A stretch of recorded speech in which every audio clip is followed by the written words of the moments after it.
Seguimos con nuestra serie de la exposición de la carta del apóstol Pablo a los romanos y hoy seguimos en el capítulo 10 con el versículo 14. De hecho, el pasaje que vamos a continuar y que vamos a considerar hoy son los versículos 14 al 21. Y hoy vamos a hablar un poco del evangelismo bíblico, lo que es predicar el evangelio, dar a conocer las buenas nuevas de nuestro Señor Jesucristo. Y este evangelismo pues tiene un centro, tiene un punto de partida central, que es el sacrificio de Jesucristo en la cruz.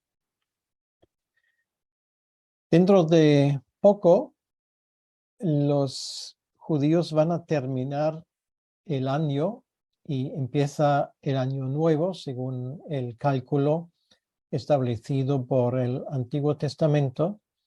Y una de las primeras fiestas en el nuevo calendario judío o en el nuevo año es el día de redención, en hebreo el Yom Kippur.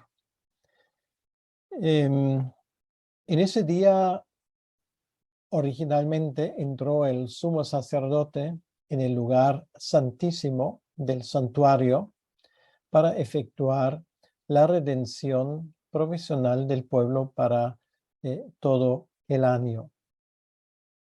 Obviamente, desde la destrucción del templo y la suspensión del sistema de sacrificios, ese día carece de su sentido más elemental.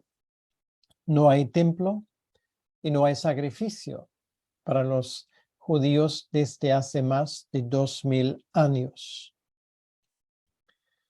Y esto es la gran tragedia realmente que se ha cernido sobre los israelitas, no haberse dado cuenta de la venida de su Mesías. Y esto es el contexto precisamente de este pasaje que vamos a estudiar hoy. Pablo está en medio de un pasaje que versa sobre el tema de Israel. ¿Qué pasa con Israel? Han rechazado obviamente la oferta de Dios, no reconocen el sacrificio de Jesucristo hecho en la cruz. Entonces, ¿qué exactamente se puede esperar de alguien que rechace el evangelio? Y tenemos que empezar al inicio. Antes de que alguien rechace el evangelio, ese evangelio hay que predicar. Pablo aquí va, para decirlo así, del efecto a la causa, para averiguar cuáles son realmente las bases bíblicas para el evangelismo.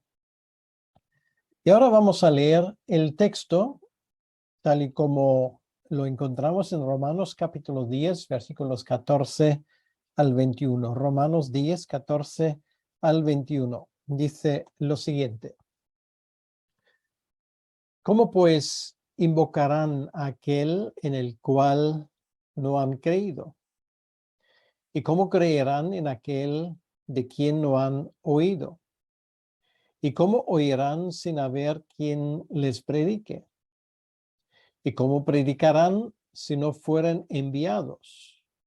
Como está escrito, cuán hermosos son los pies de los que anuncian la paz, de los que anuncian las buenas nuevas. Mas no todos obedecieron al evangelio, pues Isaías dice: Señor, ¿quién ha creído a nuestro anuncio? Así que la fe es por el oír y el oír por la palabra de Dios. Pero digo, no han oído, antes bien por toda la tierra ha salido la voz de ellos, y hasta los fines de la tierra sus palabras. También digo, ¿no ha conocido esto Israel? Primeramente Moisés dice, Yo os provocaré a celos con un pueblo que no es pueblo. Con pueblo insensato os provocaré a ira. Isaías dice resueltamente, fue hallado de los que no me buscaban. Me manifesté a los que no preguntaban por mí. Pero acerca de Israel dice, todo el día extendí mis manos a un pueblo rebelde y contradictor. Vamos a hablar con Dios. Señor nuestro Dios, queremos darte las gracias en este momento de nuevo para poder estudiar tu palabra. Qué privilegiados somos de haber recibido el conocimiento de las cosas de las cuales estamos hablando. Señor, este mensaje precioso del Evangelio que llegó también a nuestras vidas. Te pedimos que hagamos bien uso de este conocimiento. Ayúdanos a testificar y a proclamar tu palabra con fidelidad. En este momento pedimos por todo lo que enviados tuyos proclaman el Evangelio en todo el mundo. Te lo pedimos, Señor, en tu nombre. Amén. Lo primero que vamos a considerar en este pasaje que nos toca en el versículo 14 y 15 son lo que podríamos llamar los 5 eslabones de la cadena del evangelismo. Esto empieza con el enviar en el versículo 15 y vamos a hacerlo al revés. Esto nos ayuda un poco a seguir nuestro entendimiento de la lógica. Pablo realmente sigue otro orden. Como antes dije, él va del efecto a la causa, nosotros vamos de la causa al efecto. Por lo tanto, empezamos con el enviar en el versículo 15. El que predica el evangelio lo hace porque siente esta obligación de compartir algo que le es carísimo. Y esto es algo natural. Si a ti algo te entusiasma, si tú crees en algo, si estás convencido de algo, pues quieres que los demás también se enteren. El enviar, pues aquí habla de que alguien es oficialmente llamado por Dios y reconocido por los líderes de la iglesia. Aquí estamos hablando de un envío formal. Bueno, hoy hablamos de evangelistas, hoy hablamos de misioneros, de gente enviada para predicar el evangelio. Y un servidor figura entre ellos. Recuerdo que en un día de noviembre, en el año 1986, mi esposa y yo fuimos encomendados por nuestra iglesia, que por cierto hasta el día de hoy nos apoya en este llamado para predicar el evangelio. Entonces, no podemos hacer otra cosa que hacer aquello por lo cual Dios nos ha llamado. Y en cuanto a mi esposa y mí, hemos intentado con todas nuestras fuerzas de ser fiel a ese llamado. De hecho, seguimos en ello. Ahora, en otro lugar, después de haber servido en España durante 33 años, ahora de momento, como creemos provisionalmente, nos encontramos aquí en Alemania, pero nuestra vocación, nuestro llamado no ha disminuido, sigue siendo el mismo. Predicar el evangelio para aquellos que no lo conocen, enseñar, ayudar, para que gente crezca en la fe. Y todo esto en ese idioma que hemos tenido que aprender, que es el castellano, que obviamente hasta el día de hoy se nos nota que no es nuestro idioma oficial, pero en cuanto a la vocación, en cuanto a nuestro llamado, realmente sigue tan actual como en el primer día. Tuvimos un profesor en el seminario que en un momento nos dijo en cuanto a ese llamado, eh, ustedes tienen que estar muy seguros que Dios les ha llamado para el ministerio. Y si no están seguros, si saben hacer otra cosa, dedicarse a otra cosa, háganlo. Y eso es cierto, puedo decirlo por mí, que yo no sé hacer otra cosa. Sí, podría teóricamente dedicarme a otras cosas, pero no estaría ahí tranquilo. Mi cometido, mi llamado es predicar el evangelio, enseñar la palabra de Dios. Y en esto voy a mantenerme hasta que el Señor me llame a su presencia. Y doy gracias al Señor por esta iglesia que nos ha encomendado ya hace muchos años, 36 años son ahora, y que a través de las décadas ha orado fielmente por nosotros en cuanto a nuestro ministerio. El siguiente eslabón en esta cadena del evangelismo es el predicar. Lo tenemos en la última parte del versículo 14. El que fue llamado tiene que predicar. Quiere decir realmente proclamar lo que Dios dice. Y esto es un tema muy importante y muy candente. El que predica el evangelio, como yo lo estoy haciendo en este momento, tiene la sagrada obligación de abrir la escritura. De eso se trata, no hay otra cosa, no hay otro misterio. No es la retórica, no son las palabras brillantes. Si esto entra, pues mejor para los que escuchan. Pero esto no es el asunto principal. El asunto principal es ser fiel en la predicación de la palabra, realmente predicar y exponer lo que está escrito. No proclamar otro mensaje, ni promoverse a sí mismo. El púlpito hoy en día es lugar para todo tipo de payasadas.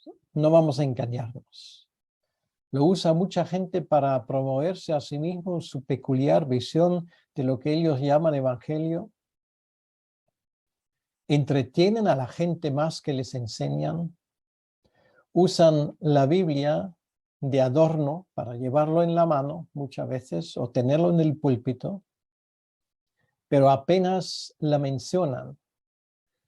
Y lo que predican, entre comillas, es un sinfín de anécdotas, de historias, de todo tipo de cosas que podrían resultar entretenidas, pero que realmente no tienen nada que ver con lo que está escrito.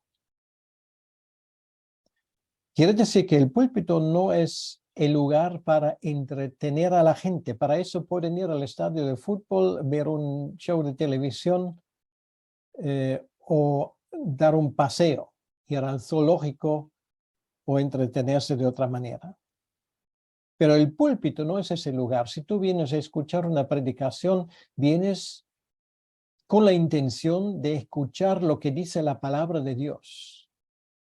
Y si el predicador no cumple con ese cometido, y llámese como se llame, ha fracasado y no es digno de su ministerio. Sí, es cierto, cada uno puede tener un mal día, pero si esto es una forma continuada de mal usar la palabra de Dios, mi consejo es mantente lejos de ese tipo de gente.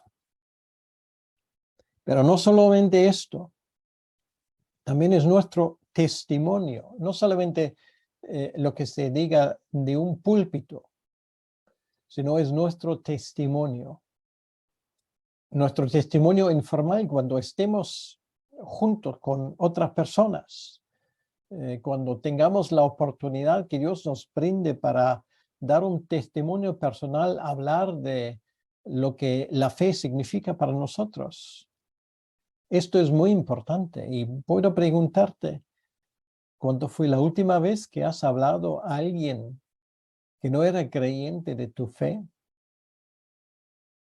Pues espero que no haya pasado mucho tiempo, porque esto es algo que debería brotar de nosotros. Queremos compartir y aún más en un tiempo como el nuestro, donde nubarrones oscuros se están cerniendo y donde la gente tiene miedo de las cosas que van a venir.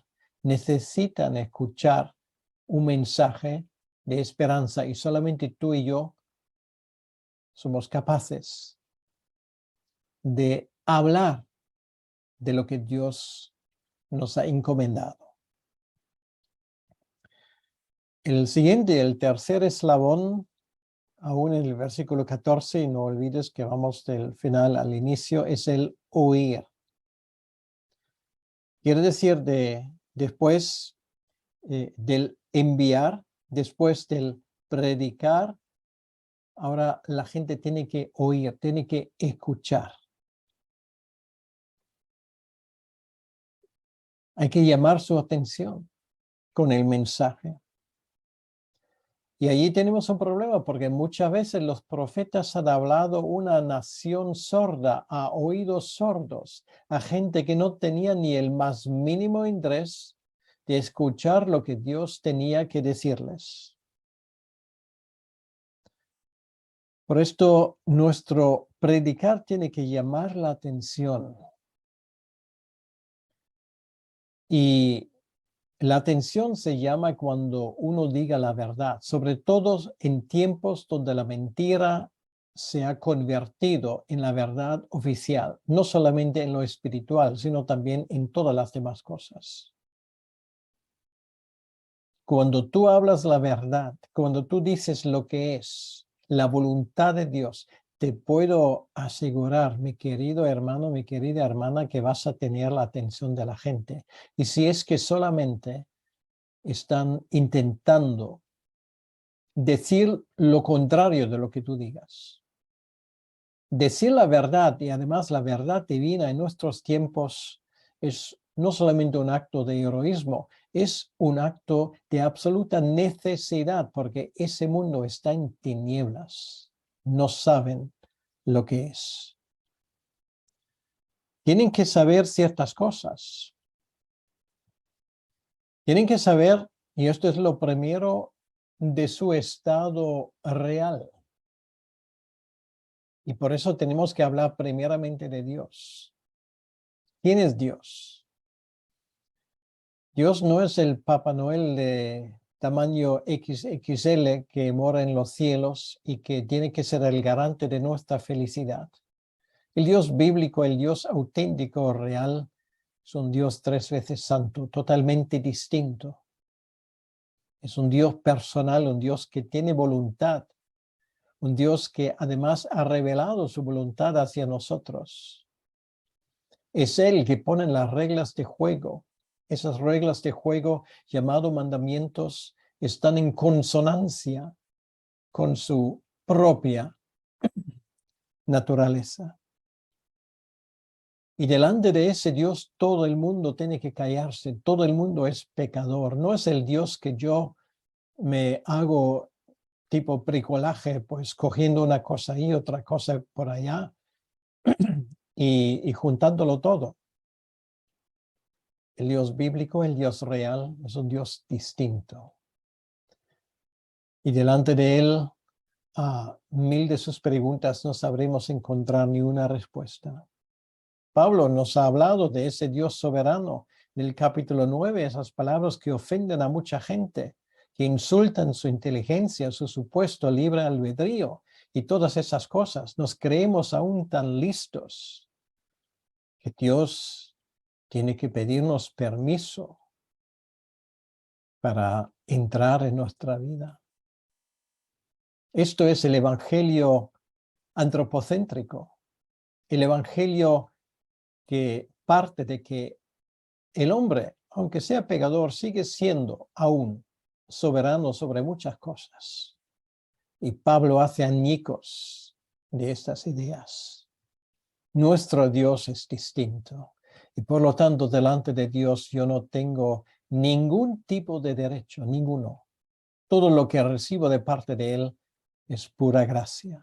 Y ahora hablando de nosotros, nos hemos apartado de tal manera de ese Dios tres veces santo, hemos seguido por nuestros propios caminos una generación rebelde, una generación más terca que una mula blanca, gente que no quiere saber absolutamente nada de lo espiritual. Sí, puedes decir, pero yo siempre he buscado. Bueno, has buscado porque Dios puso en ti el deseo de buscar, porque por tu naturaleza rebelde y caída ni siquiera buscas a Dios, a menos que Dios haga que le quieras buscar. No nos gusta escuchar estas cosas, porque insultan a nuestra propia soberanía que queremos tener, pero esto es la pura verdad. Somos perdidos, dice Pablo en el capítulo 3, en nuestras rebeliones y pecados. No hay ni uno que es justo, ni uno solo, ni un ápice, ni un centímetro cuadrado de nuestra vida se ha salvado de esta rebeldía contra Dios. Y ahora viene la esperanza. Y esto la gente también tiene que oír, es que solamente hay una posibilidad de arreglar ese tema.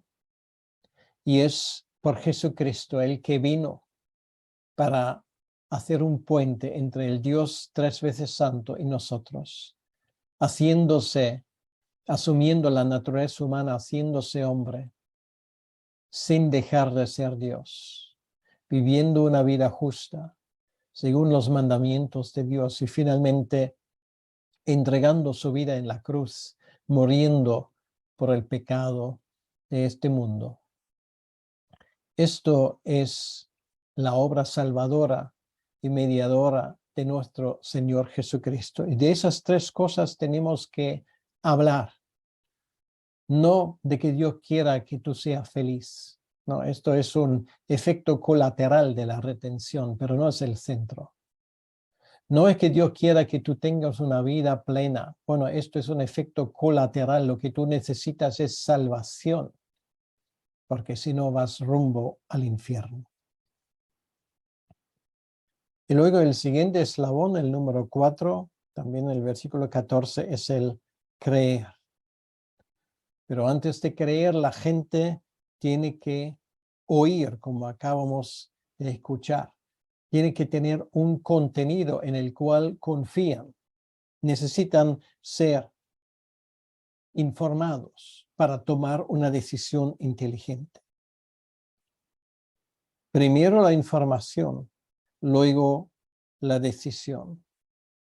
Y esto es poner toda tu confianza en lo que Dios dice. Esto es creer realmente. Decir, bueno, la palabra en griego es homologeo, lo cual quiere decir decir lo mismo. Decir lo mismo que Dios en cuanto a nuestra situación, en cuanto a lo que Dios ha revelado. Estar de acuerdo con Dios en todo. Esto significa fe. Y luego el siguiente eslabón, el número 5, es el invocar. Con esto finalmente podemos invocar al Señor. Primero, confesando nuestros pecados, es nuestra primera oración que va a ser escuchada. Ten misericordia de mí, pecador. Es humillarse delante de Dios. Yo no puedo entrar en el reino de Dios soberbio y orgulloso de mí mismo. No, Dios tiene que destrozar estos restos de autosuficiencia que quedan en nosotros. Por lo tanto, aquel que se humilla delante de Dios y de los hombres es el que será el primero en el reino de Dios. Invocar su nombre quiere decir reconocer que Él es el Señor. Y solamente hay un Señor, no varios. Pues esto, lo que acabamos de estudiar, podríamos llamarlo 5 eslabones de la cadena del evangelismo. Y si seguimos leyendo en la segunda parte del versículo 15, ahora Pablo añade un versículo bíblico, dice, ¿cómo está escrito? Cuán hermosos son los pies de los que anuncian la paz, de los que anuncian buenas nuevas. Es una cita de Isaías capítulo 52, versículo 7. Es lo que podríamos llamar la nobleza del enviado. Esto habla del privilegio que tenemos como enviados del Señor. Se me quedó grabado en la mente una frase del predicador inglés Spurgeon, que lo tengo escrito en mi Biblia al inicio. Spurgeon dijo en una ocasión, si Dios te ha llamado a ser misionero, no te rebajes a ser rey. Esto es lo que tenemos que entender. Es nuestro mayor privilegio, nuestro llamado más alto y más noble de ser enviado en su reino. Anuncian paz, anuncian buenas nuevas, dice el versículo aquí. Esto es el evangelio. Y sobre todo esto en un mundo donde parece que todas las noticias son malas. Si tú ahora escuchas cualquier telediario o aquellos que aún leen periódicos, si lo abres, lo único que vas a ver son noticias malas. Es raro, rarísimo que alguna noticia positiva salga. Y cada día parece que esto va para peor. Y sin embargo, las noticias que nosotros damos, que nosotros proclamamos, son noticias de paz con Dios. Buenas noticias. Realmente es posible ir al cielo, es posible tener la vida eterna, es posible dejar atrás algún día este valle de lágrimas para gozar de Dios para siempre. Esto es lo bonito y el versículo lo describe con tanta exactitud. Cuán hermosos los pies los que anuncian la paz. Quiere decir qué gente especial son ellos. Qué privilegio tienes que Dios te ha escogido para compartir su mensaje. ¿Lo has pensado alguna vez? No hay muchos en este mundo que tienen ese privilegio. Tú eres uno de ellos. No es una carga, no es una obligación. Por favor, esto es un privilegio.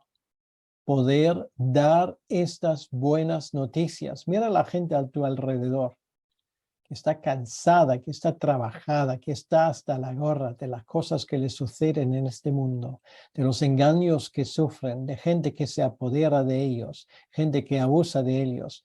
Piénsalo por un momento. Tú tienes una buena noticia para ella. La desobediencia nos exige que evangelicemos. El versículo 16 dice, mas no todos obedecieron al evangelio. Pues Isaías dice, Señor, ¿quién ha creído a nuestro anuncio? El problema de Israel era y sigue siendo con el número 4 de esa lista que vimos, con el creer, es decir, con el obedecer. La pregunta que surge ahora aquí en el versículo 16 es, ¿obedecieron? No, no obedecieron. No querían saber nada de los que predicaron los profetas. Jesús en una ocasión dice que habéis matado a todos los profetas, empezando con Abel y terminando con Zacarías. En vez de elogios, solamente tuviste maldiciones para ellos. Y la prueba bíblica es nadie nos cree, o poca gente nos cree. En esa cita que acabamos de escuchar de Isaías 53, versículo 1, ¿quién habla allí? Si lo miras en el contexto, en el Antiguo Testamento, aquí habla el Mesías.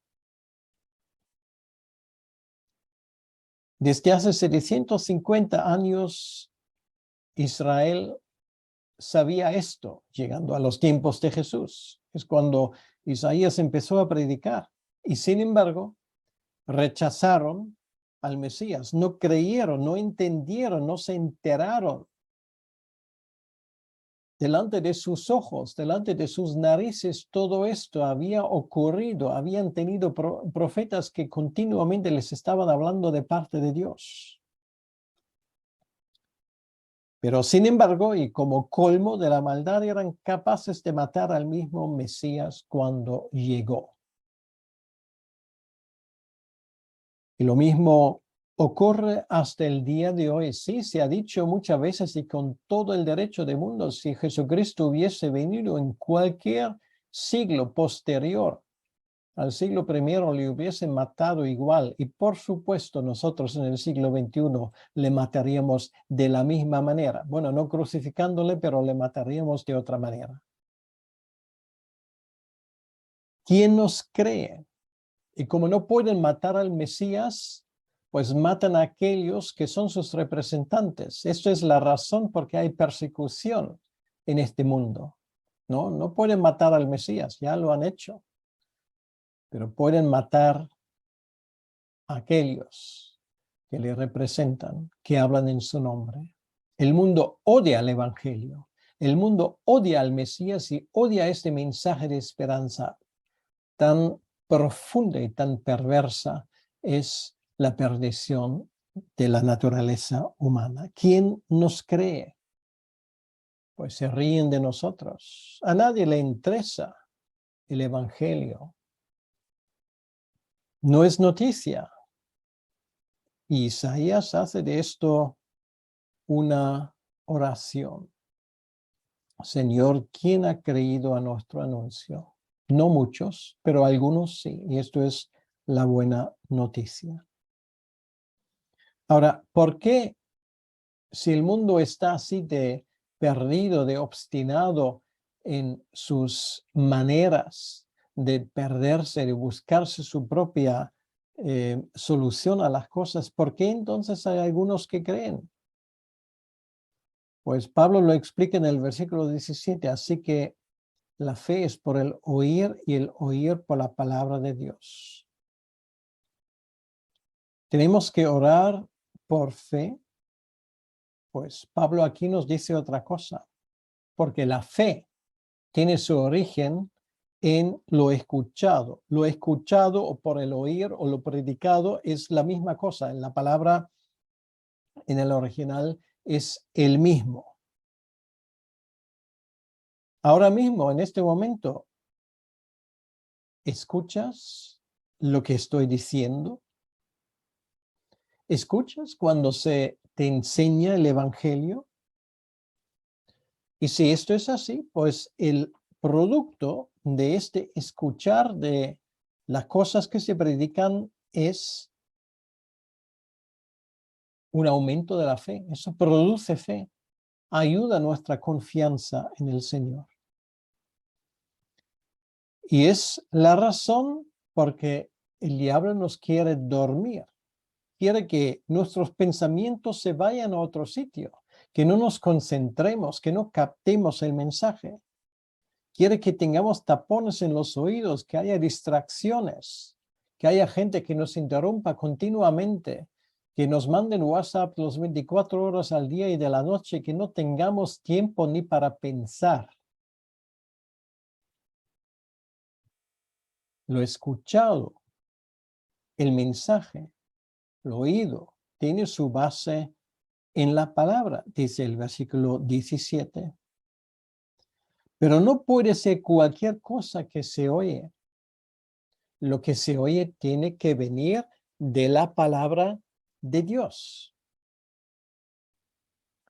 Y ahí yo veo dos problemas, por lo menos. El primer problema es que algunos predican sin fe, sin convicción. Es un evangelio sin fuerza, lo hacen por obligación. Ellos te hablan del evangelio como otros, pues hablan del tiempo. Más aburrido que un bocadillo de tofu y acelgas. Y otro problema que veo es que algunos predican, sí con pasión, pero predican sus propias ideas. Tienen celo, pero no hablan de lo que está escrito. Lo que dije al inicio, cuentan chismes, chistes, historias, experiencias, una cosa tras otra, y se prolongan durante horas, pero no predican lo que está escrito.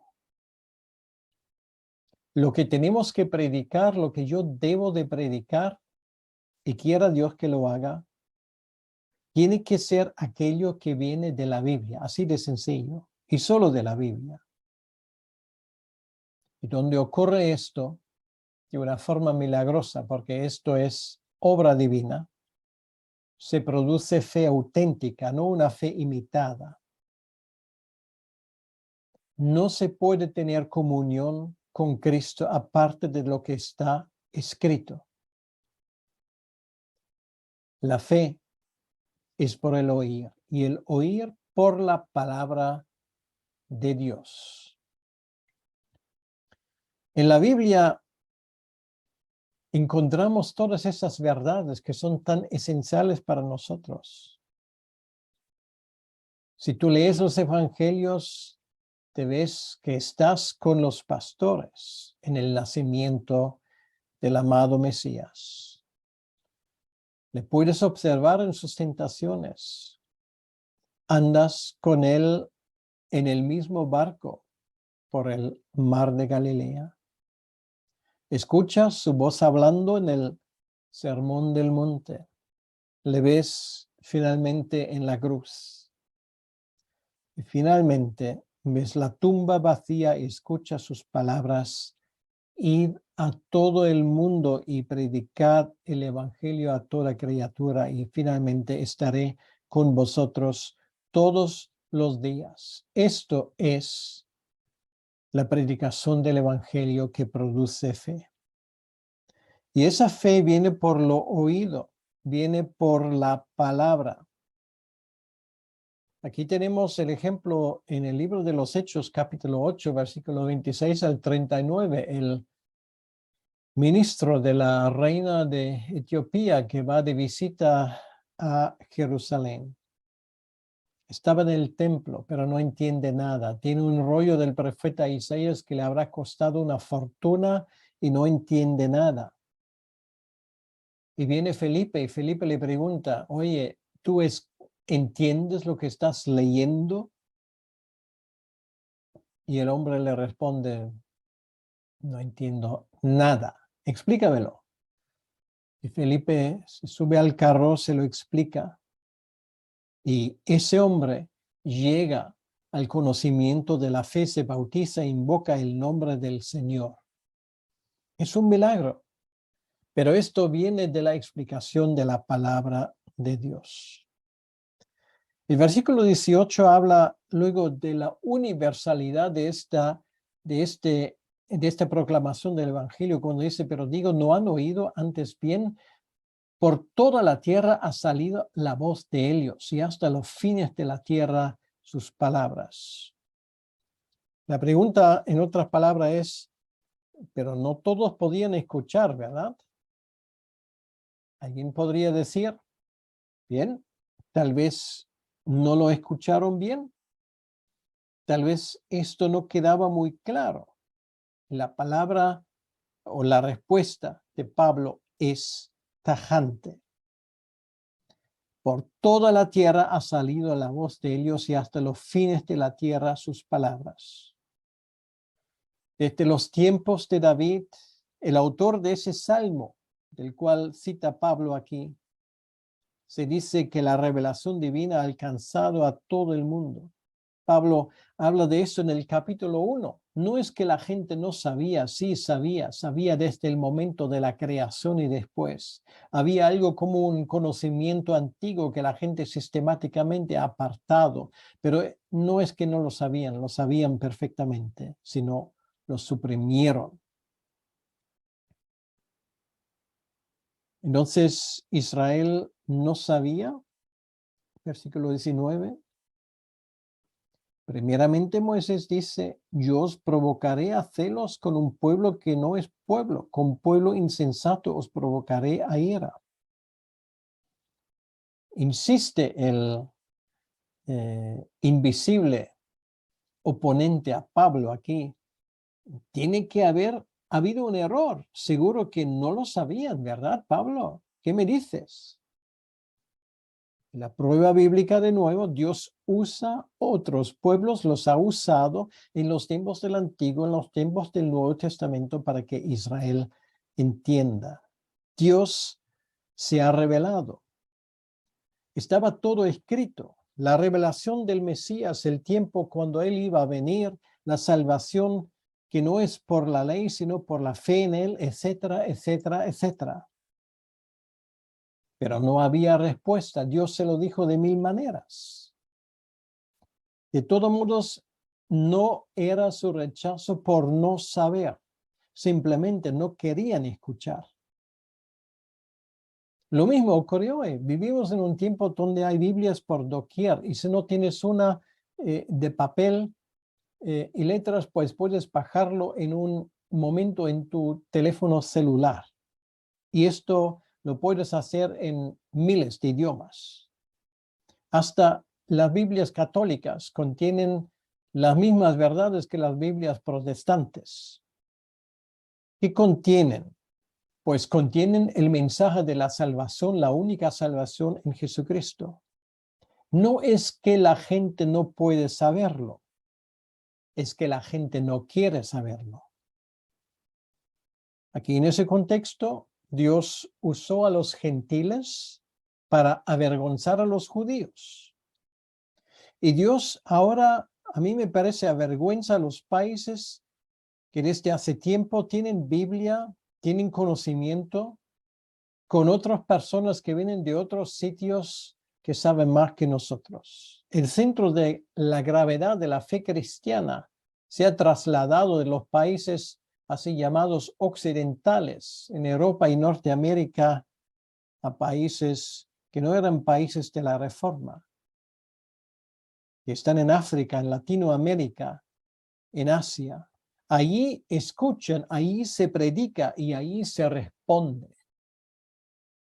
Y nosotros no escuchamos. La gente no es que no tiene posibilidad de escuchar, es que no quiere escuchar.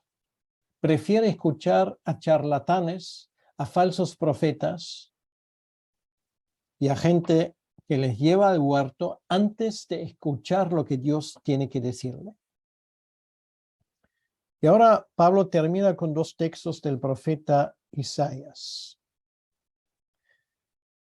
Para el mío, versículo lo tenemos en el capítulo 20.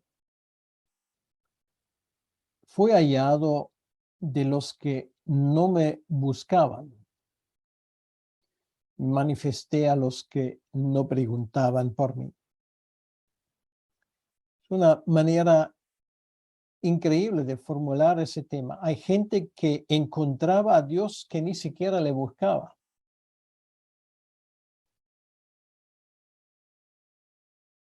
Lo encontramos de paso. Yo soy uno de ellos. Encontrarse con un tesoro de paso. Y ahora escúchame lo que le digo. Dios prefiere ser adorado por gente que le encuentre de rebote antes de sufrir la adoración de aquellos que creen poseerlo. Te lo digo de nuevo. Dios prefiere ser adorado por gente que le encuentre de rebote antes de sufrir la adoración, entre comillas, de aquellos que creen poseerlo. Eso es cierto. Y realmente es nuestro testimonio, ni siquiera le hemos buscado. Vino a nuestra vida, nos abrió la mente, nos cambió el chip. Somos gente dichosa y feliz. Y los efectos del evangelismo, y Pablo no engaña aquí a nadie, lo dice con toda claridad, los efectos del evangelismo en los que se pierden es un amor no correspondido. Acerca de Israel dice, todo el día extendí mis manos a un pueblo rebelde y contradictor. Aquí tenemos el ejemplo de un padre y una madre que quieren que un niño corra hacia ellos, extienden la mano y el niño está enfadado y no quiere. ¿Quién no piensa ahí en el padre del hijo pródigo? Extiende la mano, le corre a su encuentro y el hijo también corre. Pues el otro, que representa a Israel, se queda allí enfadado. Voy a citar de Mateo capítulo 23, los versículos 37 al 39. Dice, Jerusalén, Jerusalén, que matas a los profetas y apedreas a los que te son enviados, ¿cuántas veces quise juntar a tus hijos como la gallina junta sus polluelos debajo de las alas y no quisiste? Y aquí vuestra casa os es dejada desierta, porque os digo que desde ahora no me veréis hasta que digáis, bendito sea el que viene en el nombre del Señor. Qué tragedia es rechazar una mano extendida. Rechazar la oferta de paz de Dios. Qué terrible, qué tragedia, qué desgracia. Estar en condiciones de recibir la salvación y despreciarla. Mi querido amigo, si en este momento estás en esa situación, yo te suplico, ven a Cristo.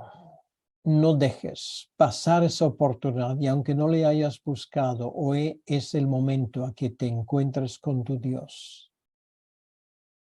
Solamente está a una oración de ti. Y yo te animo en este momento a que tú vengas. Que Dios te bendiga. Vamos a orar. Señor, te damos las gracias en estos momentos por haber tenido acceso a esa revelación en el capítulo 10 de Romanos. Te pedimos que tú bendigas este pasaje en nosotros. Gracias, Señor, por tu presencia. Gracias porque tú eres un Dios que nos cuida en todas las cosas.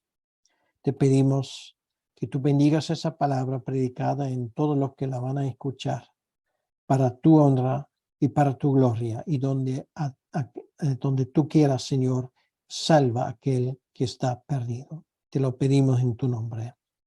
Amén.